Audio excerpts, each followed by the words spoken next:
Welcome to Learn English Speaking. Let's talk stories.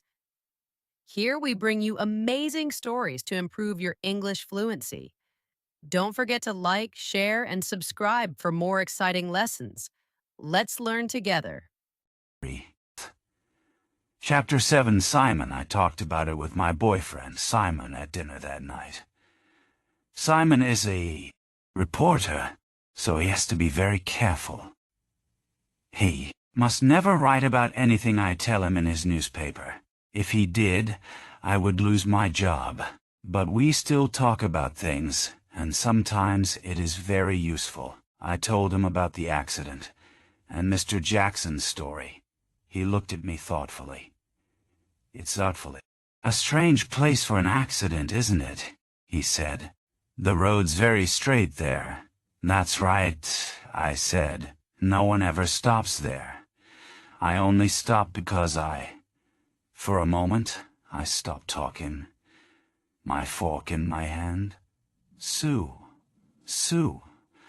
What's the matter? Simon said. Simon, that's it. I've remembered the thing that worries me about all this. The hitchhiker. What? The hitchhiker. The man Jackson described.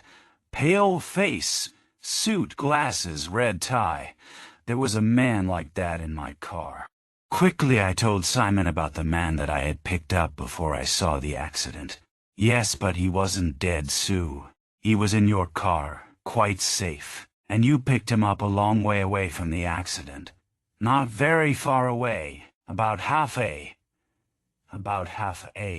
kilometer, perhaps. The traffic was moving very slowly, because of the accident. Maybe he walked there. It's possible. You mean perhaps the hitchhiker was walking across the road, and Jackson saw him, stopped his car, and then the other car hit Jackson's car. Yes, that's right. And then the hitchhiker ran on down the road, and then I picked him up. Simon, I have to find that man. Simon looked thoughtful. Yes, but wait a minute, Sue. Why would the hitchhiker cross the road? There's nothing there.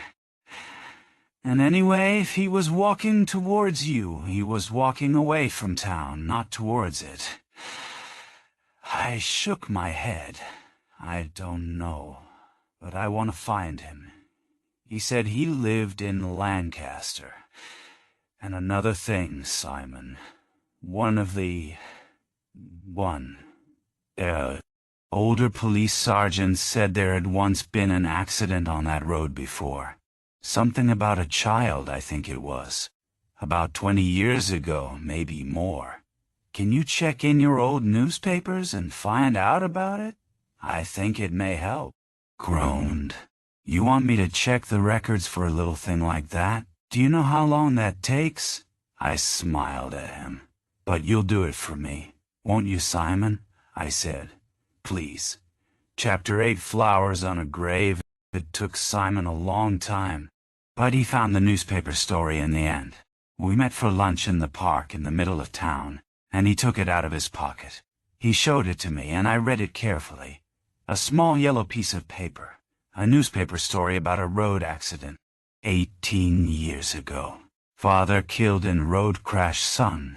Saved by brave dad, a man was hit by a car and killed in an accident on the main road outside Lancaster yesterday.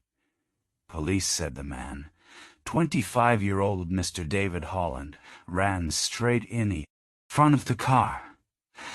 The car driver had no time to stop, and Mr. Holland was killed immediately. A 3-year-old boy, Mr. Holland's son Michael, was found by the side of the road crying. A woman, Mrs. Helen Stedman, was walking with her dog by the side of the road.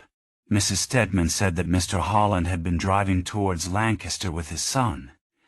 Just before the accident, he had stopped his car by the side of the road, and both of them had got out.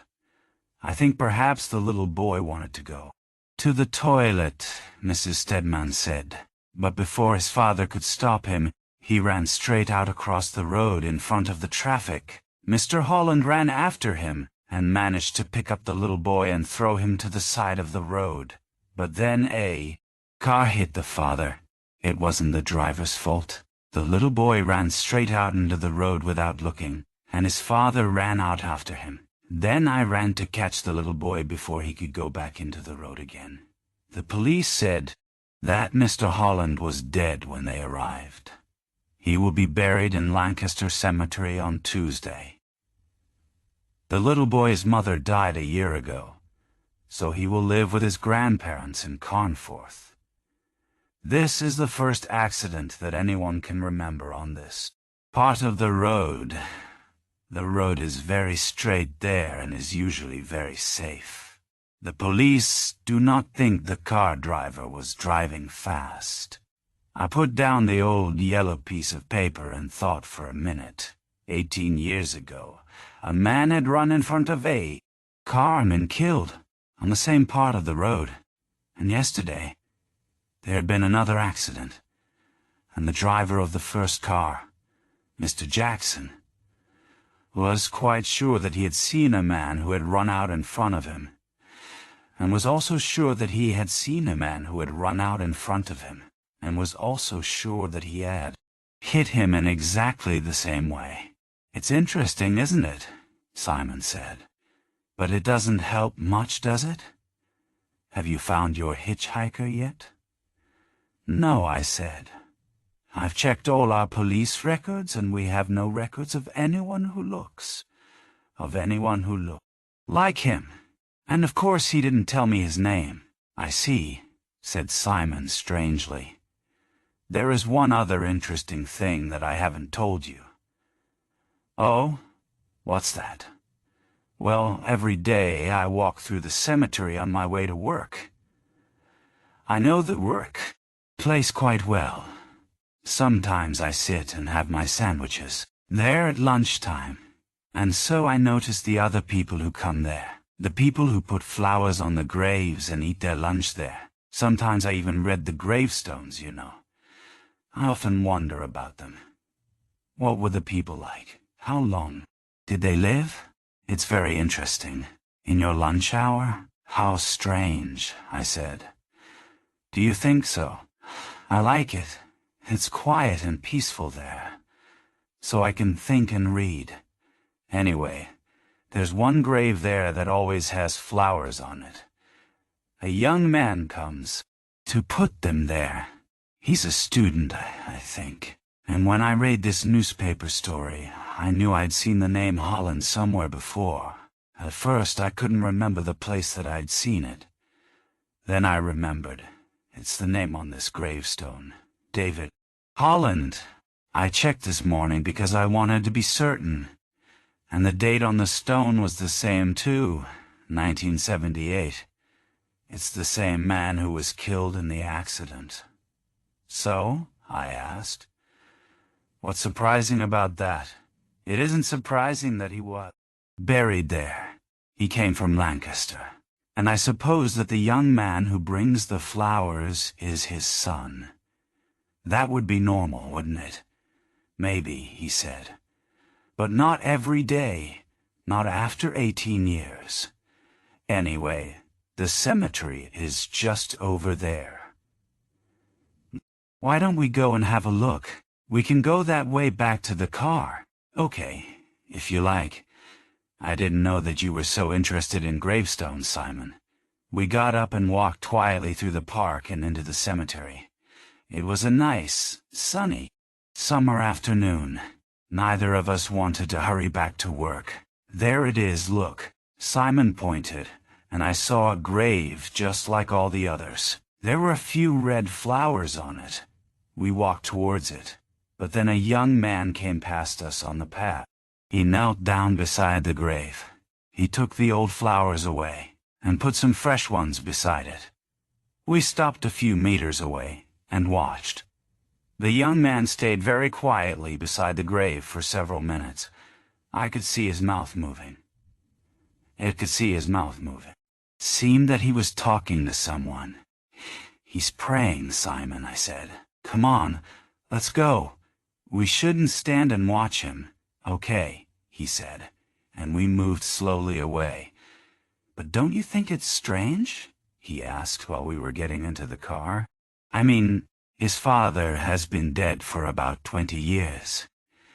And this young man comes here nearly every day with fresh flowers and prays beside the grave. Yes, I suppose it is, I said. But that's his business, not ours. And it doesn't help with this accident. Come on, let's go. Chapter 9. An unhappy man. Later that afternoon, I had to meet Mr. Jackson. I didn't want to, but I had to. He came into my office unhappily and sat down in front of me. He still had a bandage around his neck. Good afternoon, Mr. Jackson, I said. I'm sorry, but I have investigated this accident very carefully now, and I will have to prosecute you for dangerous driving. His face went white, and I could see his hands begin to shake, but I could see his hands begin to shake. Lose my job, he said. You know that, don't you? Yes, I said. I understand that, and I'm very sorry. But your car swerved and stopped suddenly for no reason, and 2 people were badly hurt in the other car. They were lucky. You nearly killed them. But what about the man? He shouted. I told you. I saw a man. He crossed the road in front of me. I'm not crazy, you know. I saw him. I know, I said. And I think you believe it yourself. But we've looked for that man, and we can't find him. 2 students saw the accident from the side of the road, you know. But they didn't see a man who crossed the road either. I'm sorry, Mr. Jackson, but nobody else saw this man, only you. Perhaps your doctor can explain it, but I can't. His hands were shaking even more now, and for a moment he couldn't speak. Perhaps he's going to have a heart attack now, I thought, here in this room. After a moment he stood up and walked to the door. At the door he turned and stared at me. You, he began. You're wrong. I'm not mad, you know, and I'm not ill either. You wait. One day you'll see something like this, and no one will believe you either. Then you'll know how I feel. He walked out, shutting the door loudly behind him. Chapter 10. The return that Saturday, I had to go to the university. My younger sister, Elizabeth, had just finished her studies, and she was getting her degree. My parents had come to watch, and we were all going out for a meal afterward. I put on a nice dress after work and went to the university. When I got there, we sat and watched and listened, and then everyone had tea outside on the grass. It was a funny day. All the students were wearing good clothes instead of their normal jeans and t-shirts, and they all took their parents round to meet their friends and their friends' parents. Everyone was standing there, talking to strangers and feeling a little embarrassed. I was just getting myself another cup of tea when I saw him. He was standing there with a cup of tea in his hand and a silly smile on his face. The hitchhiker. I stood quite still and watched him. He was standing in a group with 2 young men, students, and 2 older people. They talked and smiled for a few minutes, and then the hitchhiker and one of the students moved away and began to talk to another family group. That student is his son, I thought. And I know him too. He's the young man we saw in the cemetery. The hitchhiker was still very pale, and he was still wearing that old-fashioned suit. I noticed another strange thing, too.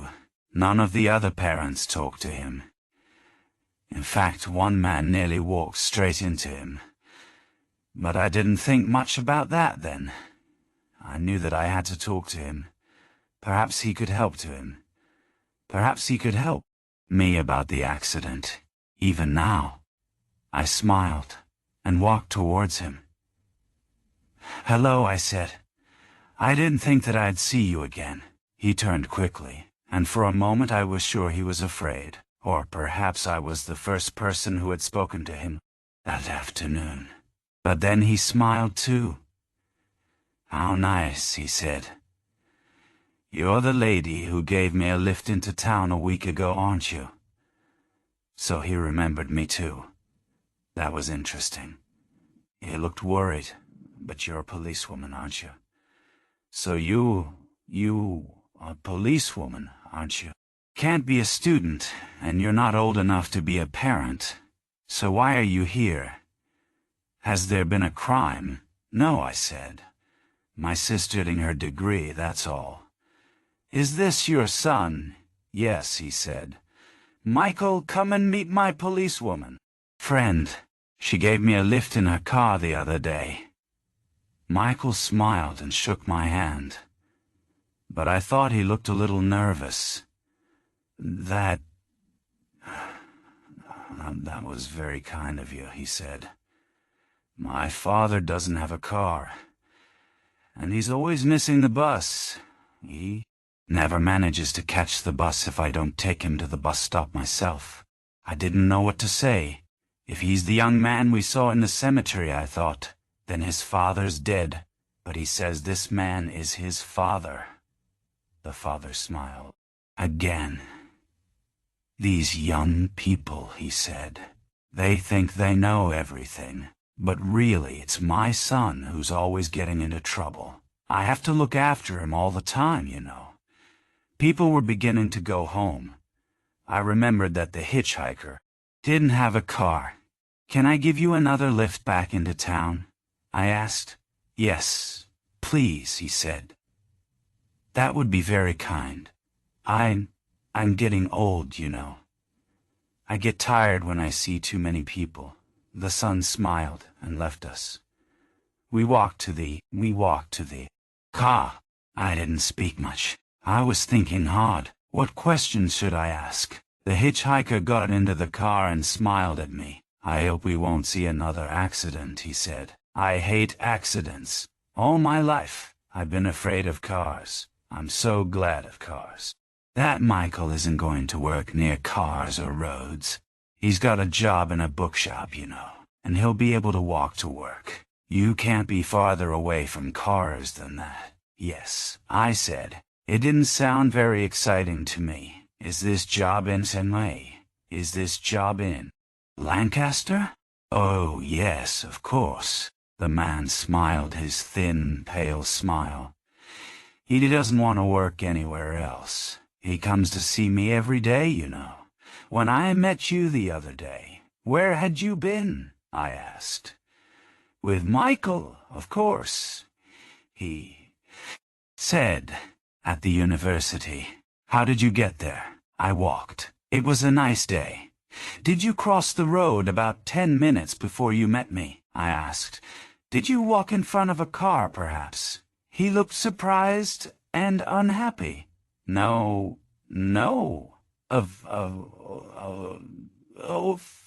Are you sure? Quite sure?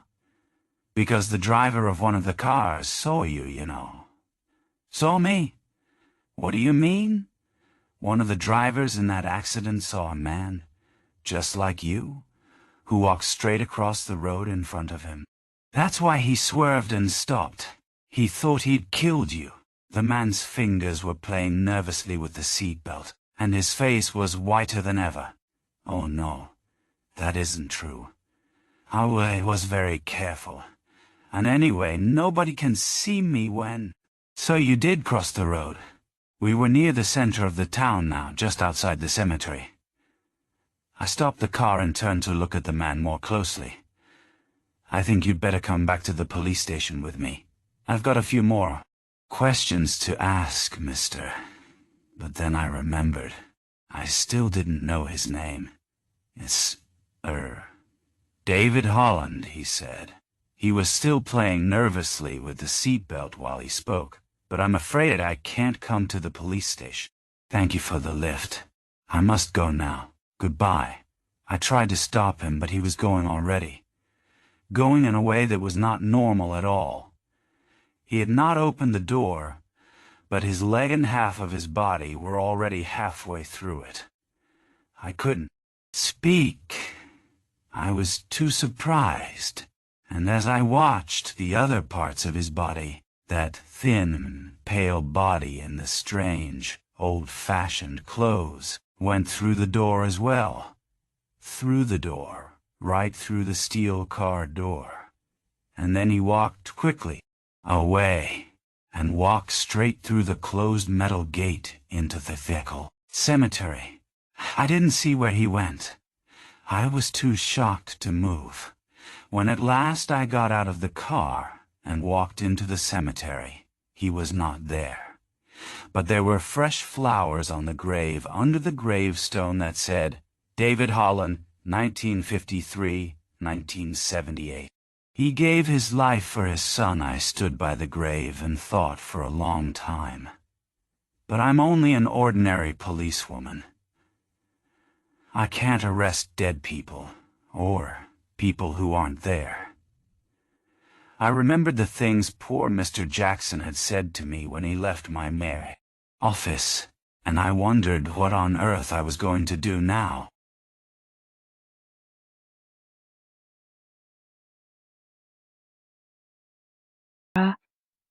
Laura felt like crying, but of course she didn't.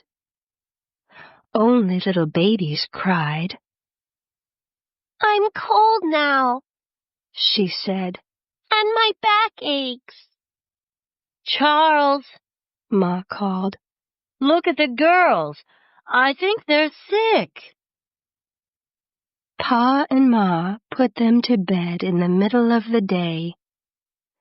Laura did not really go to sleep, but she did not really wake up again for a long, long time. Strange things seemed to be happening. She heard voices, but no words. Sometimes she felt as cold as ice, and then she was burning. Days and nights passed like this. She heard Pa say, "Go to bed, Caroline." Ma said, "You're thicker than I am, Charles." Then one day, Laura opened her eyes and saw the bright light of the sun. Mary was beside her crying, "I want a drink of water! I want a drink of water!" Jack was walking between the big bed and her little bed. Pa was lying on the floor by the big bed. Jack took Pa's shirt in his teeth and shook it.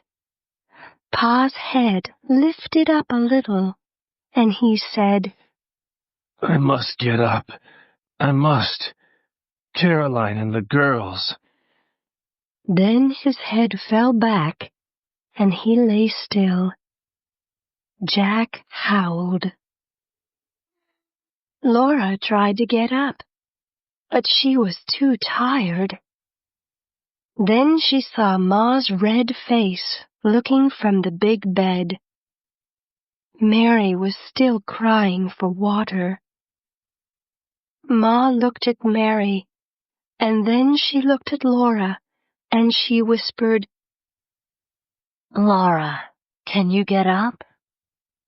"Yes, Ma," Laura said. This time she got out of bed, but when she tried to stand up, she fell down again. She felt Jack's tongue on her face, and she held on to him and sat up. She knew she must get water for Mary, and she did.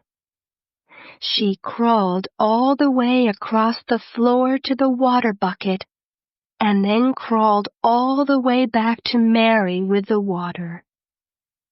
Mary's eyes did not open. but her mouth drank all the water. Then she stopped crying. Laura crawled back into bed. It was a long time before she began to get warm again. Sometimes she heard Jack howling, and she thought he was a wolf. She lay in bed burning and hearing him howl. She heard the voices talking again, and she opened her eyes and saw a big black face close to hers. Its eyes were black and soft. This face smiled, and a deep voice said softly, Drink this, little girl. Laura opened her mouth, but the drink was bitter, and she turned her head away. The deep voice said again, Drink it. It will make you well. So she drank the bitter medicine. When Laura woke again, a fat woman was by the fire. She brought Laura water and a cup of something hot that tasted good, like chicken. Drink it all up like a good child, she said. Laura looked at Mary asleep beside her. She looked at Pa and Ma asleep in the big bed. Jack lay half asleep on the floor. Laura looked again at the fat woman and asked, Who are you? I'm Mrs. Scott. She said, smiling. I'm here to take care of everything until you're all well. Now go to sleep. The next morning, Laura felt so much better that she wanted to get up. But Mrs. Scott said she must stay in bed until the doctor came. Laura was surprised when she saw him. He was the black man. Laura had never seen a black man before, and she could not take her eyes off Dr. Tan.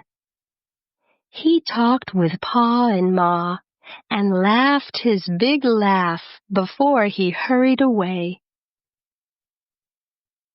Mrs. Scott said that all the settlers along the creek were sick.